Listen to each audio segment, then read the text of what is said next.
You ever help someone, says, and they're like, "Thank you so much."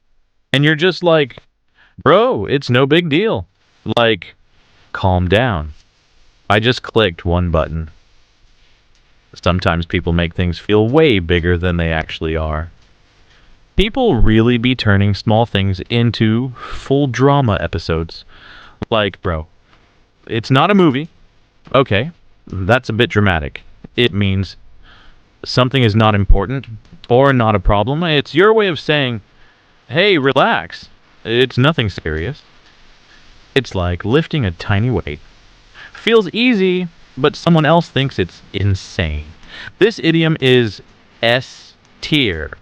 Supernatural. You'll hear it everywhere. Thanks for helping me. No big deal. Say it with me. No big deal. Simple. Natural. Powerful. Follow Auto Ngerti to make English feel easy.